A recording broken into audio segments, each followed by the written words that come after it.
T twenty বিশ্বকাপের দল ঘোষণা, তাসকিন আহমেদ সহ অধিনায়ক।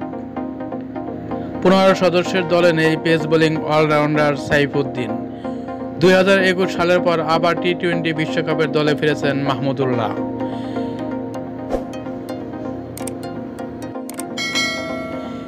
প্রথমবারের মতো টি-টোয়েন্টি বিশ্বকাপে খেলতে যাচ্ছেন 6 ক্রিকেটার।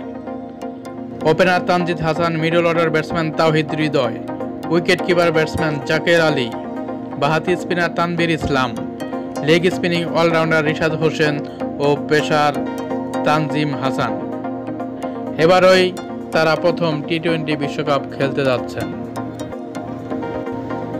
মিরপুর শেরেবাংলা স্টেডিয়ামে প্রধান নির্বাচক গাজী আশরাফ হোসেনের নির্বাচক কমিটির ঘোষণা করা দলে কোনো চমক নেই।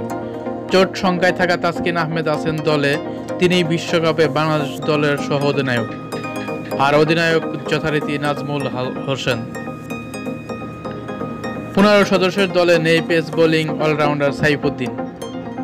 রিজার্ভ হিসেবে দলে নেওয়া হয়েছে পেসার হাসান মাহমুদ ও অলরাউন্ডার আফিফ হোসেনকে।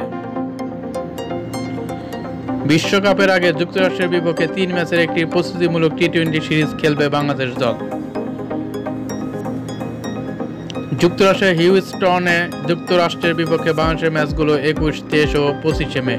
সবকটি ম্যাচই বাংলাদেশ সময় রাত 9টায়।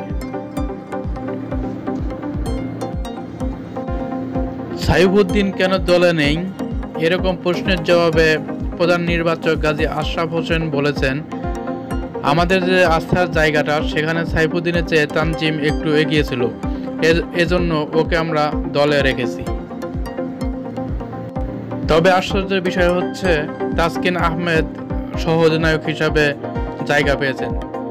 যাকে নিয়ে বিশ্বকাপে অনিশ্চয়তা ছিল যে খেলতে পারবে কিনা, সে এখন গুরুত্বপূর্ণ পদে দায়িত্ব পেলেন।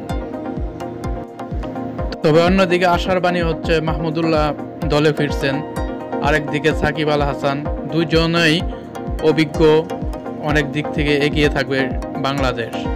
এ পর্যন্ত হওয়া 8টি টি-টোয়েন্টি বিশ্বকাপেই যে বাংলাদেশ দলে ছিলেন সাকিব। বাংলাদেশের সাবেক অধিনায়ক এবার ওয়েস্ট ইন্ডিজ ও যুক্তরাষ্ট্রে খেলবেন নিজের 9ম বিশ্বকাপ।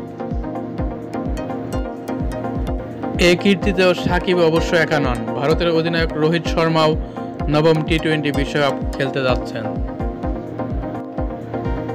অল্পের জন্যই সাকিব রোহিতদের পাশে বসতে পারেননি এবারে টি-টোয়েন্টি বিশ্বকাপে বাংলাদেশ দলে থাকা মাহমুদুল্লাহ।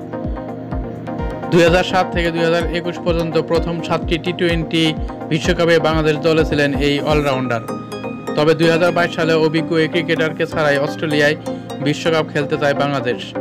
সাবেক এই অধিনায়ক এবার খেলবেন 8ম টি-টোয়েন্টি বিশ্বকাপ।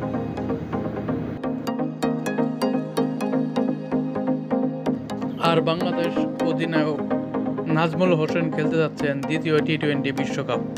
তার মতোই 2য়বার 20 ওভারে বিশ্বকাপ খেলতে যাচ্ছেন অফ স্পিনিং অলরাউন্ডার মেহেদী হাসান। তো এই ছিল সর্বশেষ সংবাদ। সামনে আরও খবর নিয়ে অবশ্যই আপনাদের সামনে হাজির হব। সবাই ভালো থাকবেন, সুস্থ থাকবেন। আল্লাহ হাফেজ।